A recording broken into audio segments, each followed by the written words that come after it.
नाही, मला नाही माहीत त्याच्याबद्दल. परंतु असं काही कारण असू शकतं. काय प्रत्येक वेळेसच शंका घ्यावा असं काही नाही की कशामुळं कॅबिनेट बैठक रद्द केली किंवा घेतलीच नाही, का कॅबिनेट बैठक बोलवलीच नव्हती. काय आपण आजच काय सांगता येणार आहे ते काढ. पण आपली 13 जुलै आहे. 1 महिन्याचा वेळ त्यांना दिलेला. त्याच्या आत सगळ्या मागण्या जे दिलेल्या आहेत हैदराबादच्या गॅजेटसह सगळ्या सोयऱ्यांची अंमलबजावणी, सगळ्या सोयरीची अंमलबजावणी करताना सुद्धा आम्ही दिलेल्या व्याख्याप्रमाणेच पाहिजे. 10 महिन्यापासून आम्ही म्हणतोय त्याच व्याख्याप्रमाणे पाहिजे. सगळे गुन्हे मागं घेण्याची प्रक्रिया त्यांनी सांगितलेलं की आम्ही घेणार म्हणून ते 13 जुलैच्या आत हे सगळं करायचं. मराठा आणि कुणबी एकच आहे. कायदा पारित करण्यासाठी आधार पाहिजे. 57 लाखाच्या नोंदी मिळाल्यात. ते पण जे काय शिंदेसाहेबाची समिती त्याला 1 वर्षाची मुदतवाढ, जे आपले विषय ठरलेले आहेत आमचे. बॉम्बे गव्हर्नमेंटचं गॅजेट, सातारा गव्हर्नमेंटचं गॅजेट, हे 8-9 विषय ते शंभूराज देसाई साहेबांना मी त्यावेळी सांगितलेले आणि मुख्यमंत्री, दोनही उपमुख्यमंत्री यांनाही विषय माहिती. त्यामुळं कॅबिनेट झाली नाही झाली त्यात काय पडायची आम्हाला गरज नाही, माहीतच नाही काय ते. पण 13 जुलैच्या आत मराठ्यांना ओबीसीतून आरक्षण पाहिजे, 50% आतच पाहिजे. पाटील, कॅबिनेटमध्ये तुमच्या मागण्यांवर सुद्धा चर्चा होणार होती आणि ओबीसीचं आंदोलन सुरू झालं, त्यांना सुद्धा शब्द दिला होता की कॅबिनेटमध्ये सरकार चर्चा करणार. आज त्यांचं शिष्टमंडळ जाणार होतं, ते शिष्टमंडळ सुद्धा कॅन्सल झालं. एकंदरीत मराठा आणि ओबीसीच्या चर्चेमध्ये वादळ नको म्हणून कदाचित कॅबिनेट कॅन्सल केली असं. नाही, ते बी माहीत नाही मला. मी कशावर शंका घ्यायचं, बोलायचं म्हणून बोलत नाही, भाषण करायचं म्हणून करत नसतो, मीडियाच्या बांधवात बोलायचं म्हणून बोलत नसतो. काय प्रॉब्लेम असतील ते काहीच आपल्याला माहीत नाही. आणि वादंगण फदंग व्हायचा काय संबंध आहे? त्याचा काय संबंध आहे? विषय असा आहे की त्यांना आरक्षण असून ते इतके लढायला लागलेत असून मग आता आम्हाला नाही, आम्ही किती लढूत? विचार करण्यासारखी गोष्ट आहे राव. राज्याला उभ्या राज्याला प्रश्न पाडण्यासारखा विषय. उभं राज्य उघड्या डोळ्यानं बघतंय. आरक्षण असणारे लोक जर असं लढायला लागले, आता माझ्या मराठ्याला तर आरक्षणच नाही, माझ्या मराठ्याच्या पोराचं तर वाटलं झालं, मग तर आमच्या घराघरातले आता मतभेद जरी असले तरी सोडून देतील. महाराष्ट्रातले सगळ्या पक्षातले, सगळ्या संघटनेतले सगळे शेतकरी, कामगार, माथाडी कामगार, डब्यावाले, ट्रॅक्टर आणणारे, टेम्पो आणणारे, रिक्षा आणणारे, बैलगाड्या आणणारे सगळे मराठी आता आमचे बीक होतील ना. आम्हाला तर आरक्षणच नाही. तुम्हाला असून तुम्ही इतकं लढताय मिळू नये म्हणून, तर मग आम्हाला मिळावं म्हणून आम्ही किती ताकदीने लढू. आता असले मतभेद तरी आता इथून पुढचे खानदानी मराठी सगळे सोडून देणार आहेत आमचे सुद्धा मतभेद आता. कारण ते जर असून इतका त्रागा करायला लागले, इतका मराठ्यांच्या विरोधात विष वकायला लागलेत, तर आमचेही मराठी असलेले मतभेद सोडून आता तेही त्यांच्या जातीच्या लेकरासाठी आता लढणार आहेत. कारण तसे संदेश माझ्याकडे द्यायला लागलेत. आणि आमच्याही मराठ्यांच्या नेत्यांनाही सगळ्यांनी आता हे डोळ्याने जे तुम्ही बघताय, आरक्षण असून जर इतकं लढायला लागले किंवा कोणीतरी फुसलवून त्यांना लढायला लावायला लागले, तर मग आपले काय उघडे डोळे घेऊन नुसतं बघता का, झोपलेले आहेत का नुसते? जे मदत करणार नाहीत ना मराठ्यांना, मग तो कोणत्या पक्षाचा आमदार, माजी आमदार, खासदार असो ना, त्याला मराठी आता इथून पुढे उघड्या पाडल्याशिवाय सोडणार नाही. 100% उघड्या पाडल्याशिवाय सोडत नाही. सगळ्या मराठ्यांच्या पोरांच्या बाजूने उभा राहिले पाहिजे.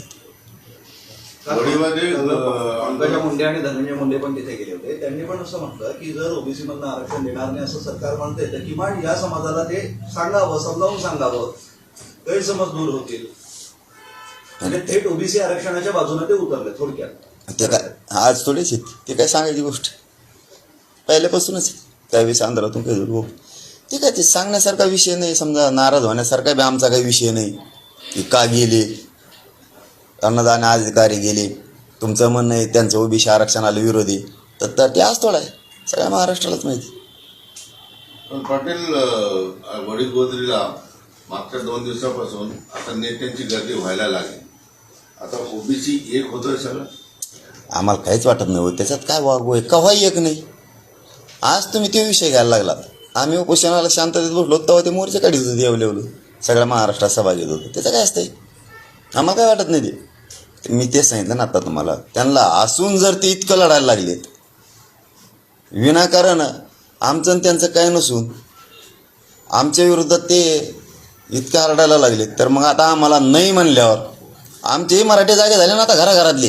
एक महाराष्ट्रातल्या घराघरातले मराठी आमचे सुद्धा आता जागे झालेत. यांना आरक्षण असून आपल्याला नाही मिळावं म्हणून हे लढायला लागलेत.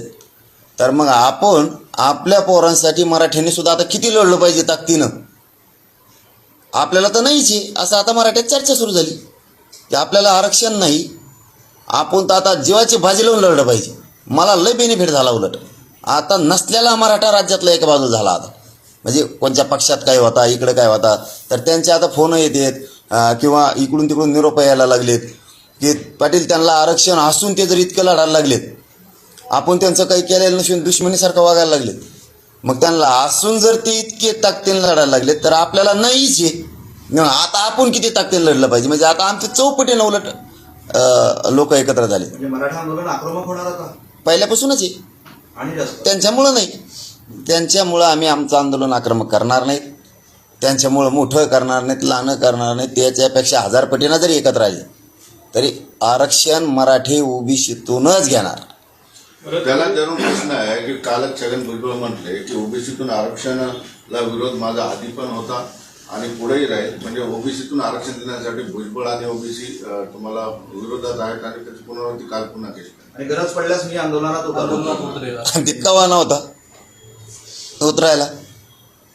मधल्या काळात थोडं काय झालं असं म्हणून राहिला असं म्हणजे बाजूला ध्यानळी फांडळी लागली असं भजी खाल्ले असताना खानबार काही मिरच्या फारच्या कवा नाही देऊ. आयुष्यात गेलं त्याचं असलं गोरगरिबाच्या लेकराचं आरक्षण हिसकून घेण्यात आणि पाप करण्यात आयुष्य गेलं त्याच्यात. त्याच्यामुळं काय आता काय सांगायची गरज आहे का कोणाला की ते विरोधात नाही. ते पहिल्यापासूनच विरोधात आहे. आयुष्यात त्यात घातलंय त्यांनी. लोकांच्या लेकरांचे मुडदे कसे पडते आरक्षण मराठ्यांना मिळू द्यायचं नाही. मराठ्यांच्या लेकराच्या नारड्याला नख लावायचं काम त्याने आयुष्यभर केलेलं आहे. त्याच्याकडून आम्ही अपेक्षा ठेवत नाही ते आमच्याकडून बोलत म्हणून. जे उपोषण चालू आहे ओबीसीचं तिथं म्हणतात की जरंगे यांच्या आंदोलनाला सरकार रेड कार्पेट टाकत आहे.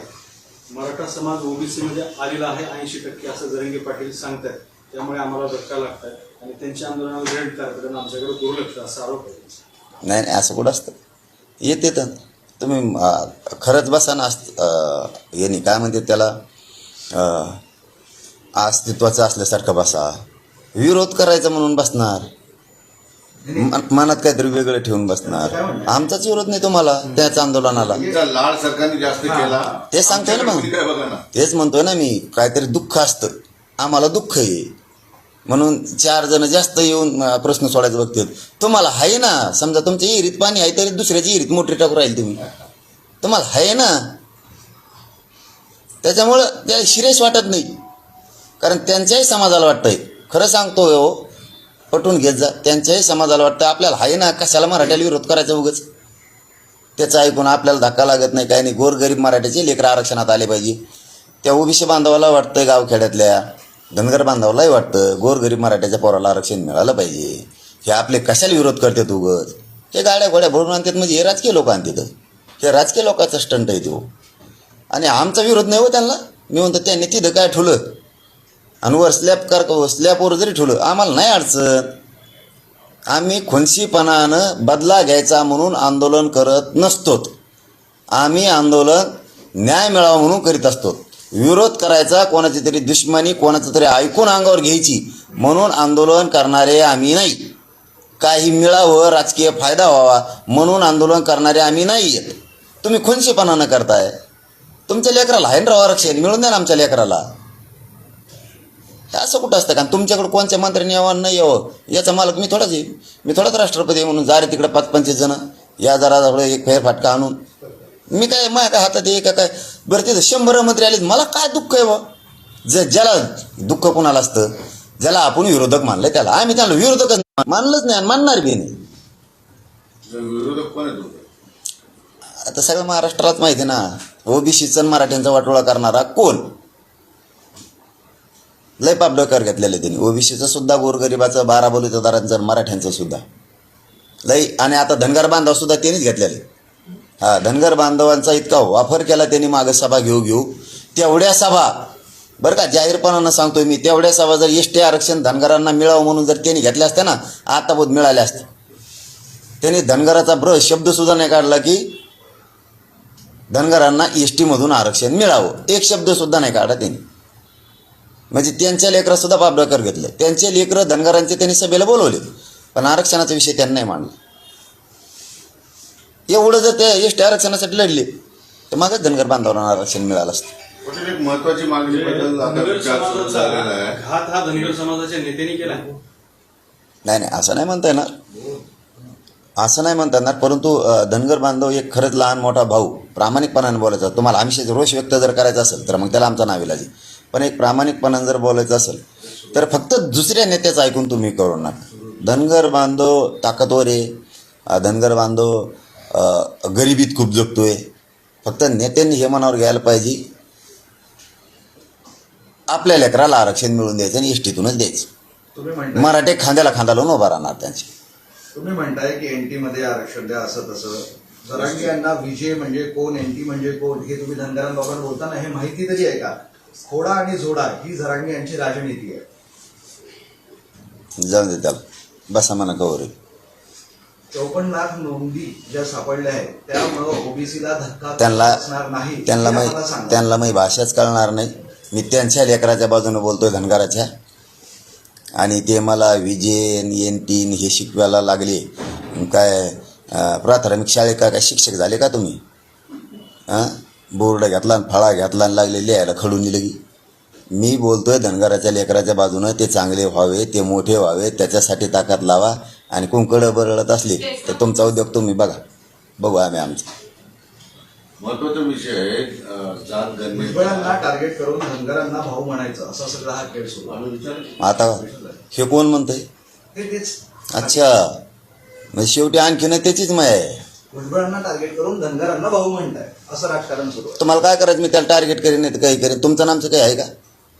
त्याने आमच्या याच्यात खोडा घातला. हे असले तुम्हाला फुकट दुसऱ्याचे भांडणं विकत घ्यायची सवय लागली. ही चूक हे फक्त. म्हणून गोरगरीब धनगर बांधवा अडचणीत आला. म्हणजे धनगरांना सवय. म्हणजे तुम्हाला असं म्हणायचं का उद्यापासून आम्ही भाऊ बी म्हणून नाही असं म्हणायचं का? मग ते कोण म्हणतोय त्याला असं म्हणायचं का की आम्ही उद्यापासून एकमेकाला भाऊ म्हणू नये, एकामेकाच्या मागं लागावं, रोज शांतता राहू नये, सलोखा चांगला टिकला नाही पाहिजे. ही याच्यासाठी आंदोलन उभा केलेले आहेत का? मग जातीय दंगली व्हावा, जातीय तीड निर्माण व्हावा यासाठी केलेले आहेत का? मग जाऊ द्या, आता मला उद्यापासून त्यांच्यावर बोलायचं बी नाही. बघू आम्ही आमचं काय. भावाचा विषय काढला तर ओबीसी लक्ष्मण हाके असे म्हटले की जरांगे नेहमी आम्हाला भाऊ भाऊ म्हणतात, मराठा ओबीसी भाऊ भाऊ आहेत, पण तुम्ही ओबीसीच्या घरात बसून ओबीसीचं घर उद्ध्वस्त करत असाल तर आम्ही त्यांना भाऊ कसं मानायचं? चलू द्या तुमचं. धन्यवाद. चलो. ते तो जो actually मुद्दा, cabinet होते ते जो ना. तुम्हाला प्रश्न विचारलेला त्यांनी त्याच्यामध्ये विजयंती हा जो प्रश्न ते उपस्थित केला ते माहिती आहे. त्याचा एकदम साधा प्रश्न आहे की विमुक्त जाती आणि भटक्या जमाती हा त्याचा अर्थ आहे. त्यांच्यासाठी विजयंती ही वेगळी कॅटेगरी केलेली आहे.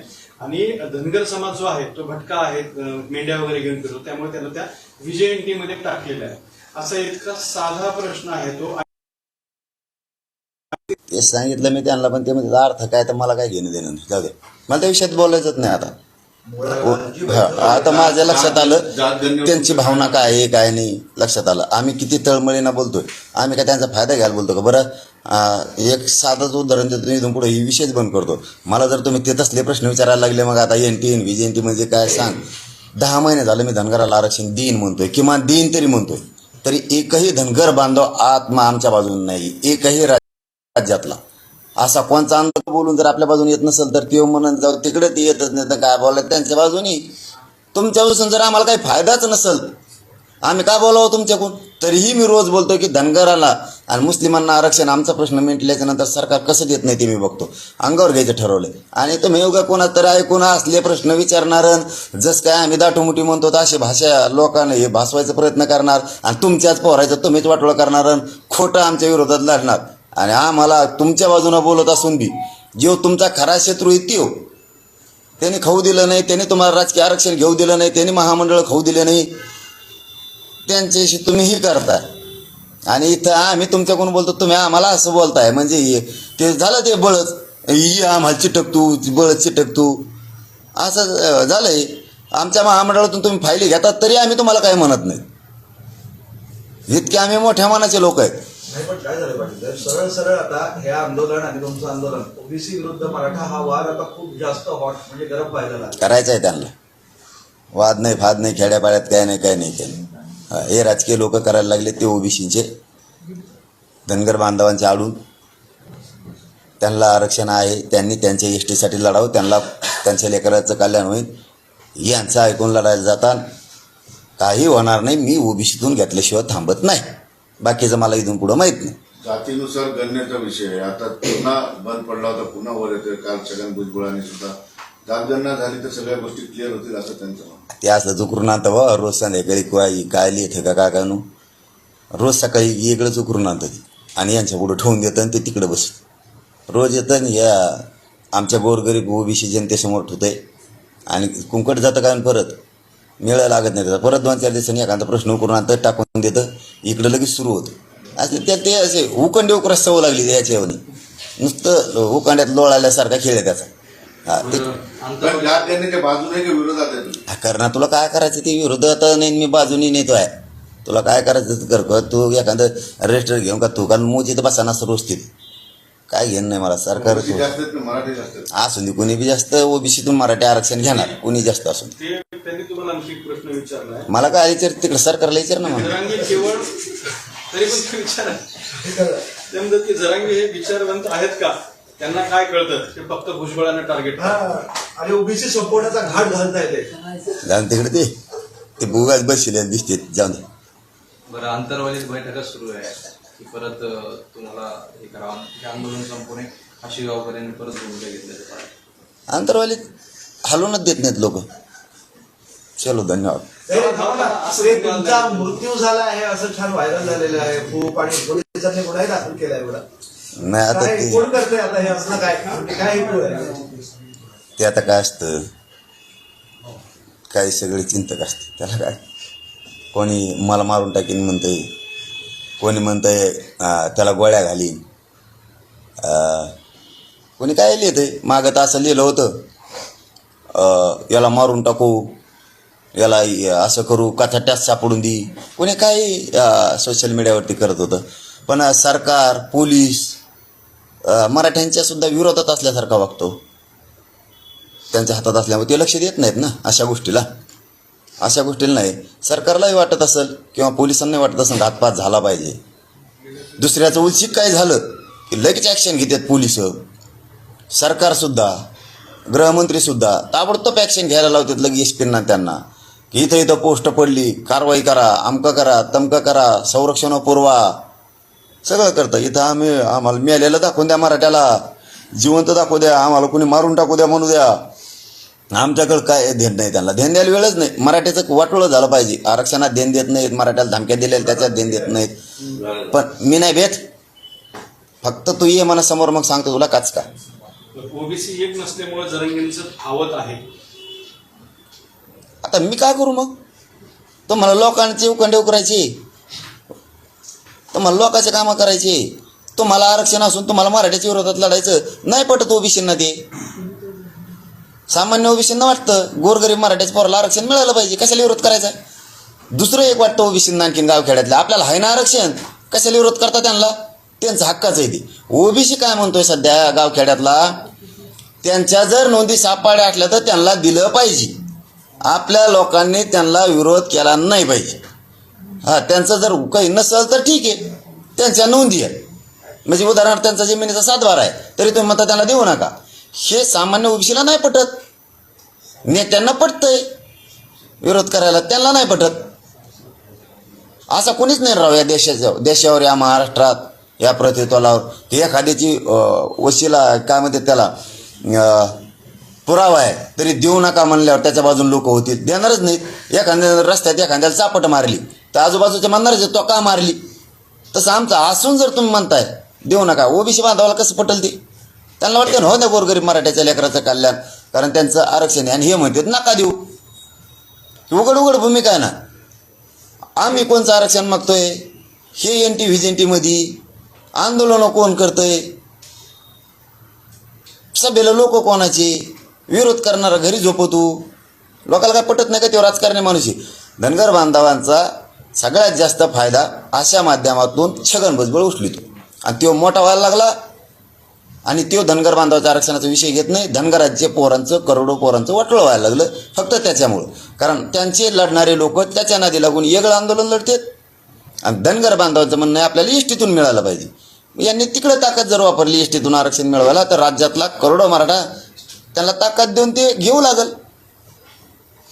तुमचीही सुरक्षा वाढलेली आहे, बाहेर 3 जण बंदूक घेऊन उभे आहेत. रात्री जास्त असतात 4 म्हणजे नाही बाबा, आमचे लय आलेत. आमच्या मराठ्याला काही देत नाहीत का? आमच्या मराठ्याचं लय अवघड कार्यक्रम आहे. बंदूक घेऊन आहेत ना बाहेर. आपण ते आता काय ते लय अवघड आहे, तुम्हाला काय सांगू, लय अवघड आहे ते.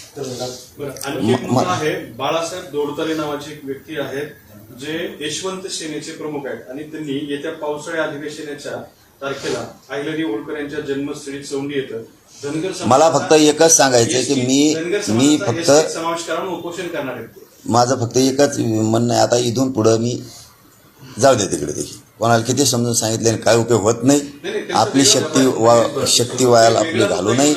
आपण आम्ही आमचे ठामेत असणारे आरक्षण असणारे जरी एवढ्या ताकदीने लढायला लागले हे आंदोलन एसटीतून आरक्षण सांगतो ना, त्याचंही देतो. तुमचं म्हणणं तेच आहे ना, तेही त्यांना सांगतो. एसटीतून आरक्षण दिलं पाहिजे. मी का नाही म्हणतोय, मग त्या आंदोलनात तुम्ही पाठिंबा देणार. पहिल्यापासूनच मी आता त्यांना पाठिंबा द्यायची काय गरज. मी म्हणतोय तर ते आले आमच्यासोबत का नाही आले काय, आमचा प्रश्न ज्वलंत संपल्याच्या नंतर धनगर अण्णा मुस्लिमांना आरक्षण कसं देत नाही ते मी बघतोय. ह्या शब्दाचा अर्थ किती भयानक आहे. घेण्यादेण्याचं अंगावर घेणं काम आहे सरकार, तरी मी त्यांच्यासाठी घेतलं. पण त्यांचं ते लक्षातच येत नाही. ते आम्हाला घेण्यादेण्याचं विरोधक मानतात मराठ्याला विनाकारण. आम्ही आमचं ओबीसीतून आरक्षण मिळवणार आहेत. त्यांना असून जर ते एवढं लढत असतील तर आम्हाला नाहीच आहे.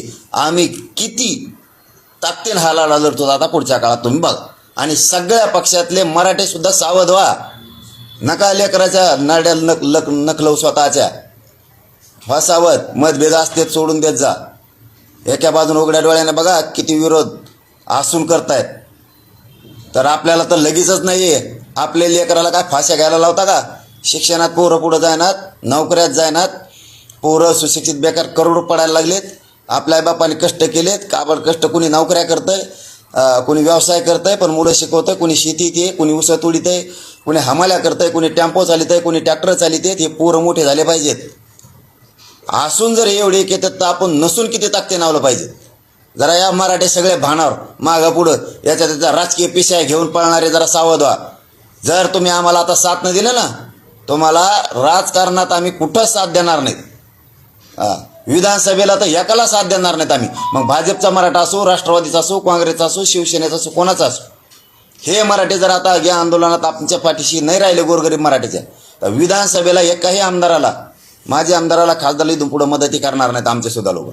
सगळे ताकदीनं मराठ्यांच्या आंदोलनाच्या पाठीशी उभा राहा. तुम्ही जर आमचं नाही ऐकलं ना, तुमच्या दारात तेच बंद करू आम्ही.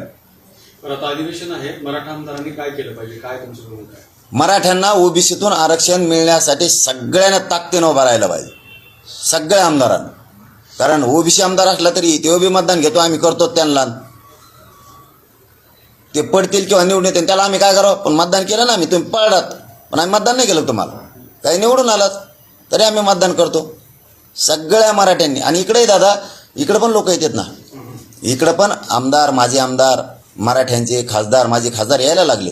समाज बघतोय ते येत आहेत, पत्र देत आहेत, समाज त्यांचं कौतुक करायला लागले. जरी टेबल वाजली असली त्यांनी या साईडच्या टायमाला, तरीही लोक बघतायत की जाऊ द्या, येतात ना, पण पत्र द्यायला लागलेत, पाठिंबा द्यायला लागलेत. आणि महाराष्ट्रातला मराठा समाज बघतोय कोणचा आमदार, कोणचा मंत्री, खासदार पत्र देतोय, भेटतोय, जातोय. तेही यायलेत. जे नाही येणार ते लोकांना दिसायला लागलेत. ही काय येत नाही, मराठा विरोधी का आमदार, खासदार, मंत्री. ज्याला आणखीन मराठ्याचं वाटलं व्हावं वाटतं का? मराठा लय हुशार झाला आमचा. मला लय गर्व वाटायला लागला माझ्या समाजाचा. 4 दिवस लेट मिळालं आरक्षण, पण माझ्या समाजाचा मला लय अभिमान वाटायला लागलाय. माझा समाज ताकदीने एकत्र आला, मतात रूपांतर केलं आणि एकजूट कायम ठेवली. आणि मराठ्यांना एक या प्रेसच्या माध्यमातून माझं खरंच आव्हान आहे, आपण हयात आहेत तोपर्यंत आपल्या समाजाची एकजूट अशीच राहू द्या. लय कामं होते ना आपल्या समाजाचे, अन्याय आपल्यावरचा बंद होईल. ज्या मागण्या आहेत आरक्षण संपल्याच्या नंतरही खूप संकट आहेत, ते तोडण्यासाठी सुद्धा आपल्याला काम आले. आणि एकजूट अशीच राहू द्या. गर्व वाटतं पण मला माझ्या समाजाचं गेलं लय ताकदीने एकदा. या अधिवेशनात सगळ्या पक्षातल्या मराठा आमदारांनी एकजूट अधिवेशन काळात दाखवायला पाहिजे. तिथं बोललं पाहिजे आणि मराठा आरक्षणावरून अधिवेशन गाजवलं पाहिजे. 100% का नाही गाजवलं पाहिजे? ज्याला हाईत ते इतके एवढे हाणतेत, तर तुमच्या पोराला नाही आहे हे का मराठ्याच्या आमदाराला दिसत नाही का? तुमच्या मराठ्यांच्या पोराला नाही आहे. ज्याला हाई ते इतका त्रागा करायला लागलीत की जसं काय एखादं आभाळ कोसळलंय. तुमच्या लेकराला काहीच नाही आहे. ती आक्रोश करतंय, टावा फोडतंय, आग व्हायला लागली. त्याच्या आईबापाची पोरग जर नाही नोकरीला लागलं तर आमदाराचंच काम आहे आवाज उठवणं, एकजुटीनं मराठ्यांना आरक्षण ओबीसीतून द्या म्हणणं. नसता पुढच्या वेळेस मराठा तुम्हाला दारात उभा राहू देणार नाही. लक्षात ठेवा माझा शब्द. तुम्हाला सगळ्याला, आंदोलनाला सुद्धा आणि अधिवेशनात सुद्धा तुम्हाला उभा राहणार. तुम्ही कोण कोण पत्र घेऊन येत नाही येत त्याच्यावर सुद्धा लक्ष आहे मराठ्यांचं की कोण आला नाही. महाराष्ट्रातला आमदार, महाराष्ट्रातला कोणचा खासदार मुद्दाम आहे नाही. आता तो भागला असेल आज मराठ्यांचं गरिबाचं मतदान घेऊन, तुला वाटत असेल मग 5 वर्ष भागलं. पण तू जर असा वागला ना, आता हे मुद्दाम म्हणून सांगतोय मी, आता निवडून आला मराठ्यांच्या जीवावर महाराष्ट्रभर आणि जर मराठ्यांच्या आरक्षणाच्या बाजूने येत नसल, पत्र येऊन देणार नसल, तुला वाटत असेल आता 5 वर्ष भागलं माझ्या जीवावर आलो. पण पुढची बॅकनी मराठ्यांनी केली. मग ज्या खासदाराला असं वाटतं ना मराठ्याच्या, तू ज्याचा प्रचार करणार आहेस ना, तो जीवाचे काही असतात काळज आमदार किलो उभा राहिले ते पाडेच म्हणून समज मराठीने. बरं, तुमच्या बोलण्यात एक असं लक्षात आलं, तुम्ही सातत्याने म्हणताय मी धनगर बांधवांबद्दल आवाज उचलतोय पण तेच माझ्या पाठीशी नाही. मग काय यापुढे आता तुम्ही त्यांचा लढा लढणार नाही? मग लढणार आणि ते यांना यावा म्हणून थोडंच म्हणतोय मी किती स्पष्ट बोलतो. ते यावात म्हणून नाही बोलत मी, असं गोड गोड त्यांचा गैरसमज होत असेल मग ते बोलायचं बंद करीन मी. गैरसमज होत असला तर मी खरं बोलतोय. अरे आमचा परिसर आणि परिसराच्या बाहेर आमचे संबंध असतील एकमेकाशी, आम्ही एकमेकाशी राहिलेलो, त्याच्यामुळे ती माया आहे. चला एक ना एक दिवस आपण एकमेकासाठी लढू, एक ना एक दिवस आपण एकमेकाच्या खांद्याला खांदा लावून धनगर बांधवांना मिळायला पाहिजे. त्यांच्या लेकराचं का चांगलं होऊन, त्यांनीच का डोंगर दऱ्यात हमेशा कष्ट करावं. त्यांचे लेकर अधिकारी झाले, त्यांना राजकारणाच्या मागं पुढे सुद्धा पळणार नाही. धनगर बांधवाचं लेकरूच जर अधिकारी झाले ते काय परत राजकारणाच्या मागं. पण त्याच्यासाठी त्याला त्या हक्काचं त्याचं असणारं आरक्षण त्याला मिळून द्यावं लागणार आहे. त्यासाठी आम्ही लढणारच. आमचा प्रश्न झाल्याच्या नंतर मी तर लढणारच. मग काय ते आले का नाही आले का, मग आज 50-55% समाज त्यामुळे आमचेच मरणाचे. आणि सगळ्या बाजूनं ताकदवर आहेत आम्ही, तसं काही नाही. सगळ्या बाजूनं पक्के आहेत आम्ही. कसं लढायची आमची तयारी, काही अडचण नाही. चलो, धन्यवाद बॉस. Yes, thank you.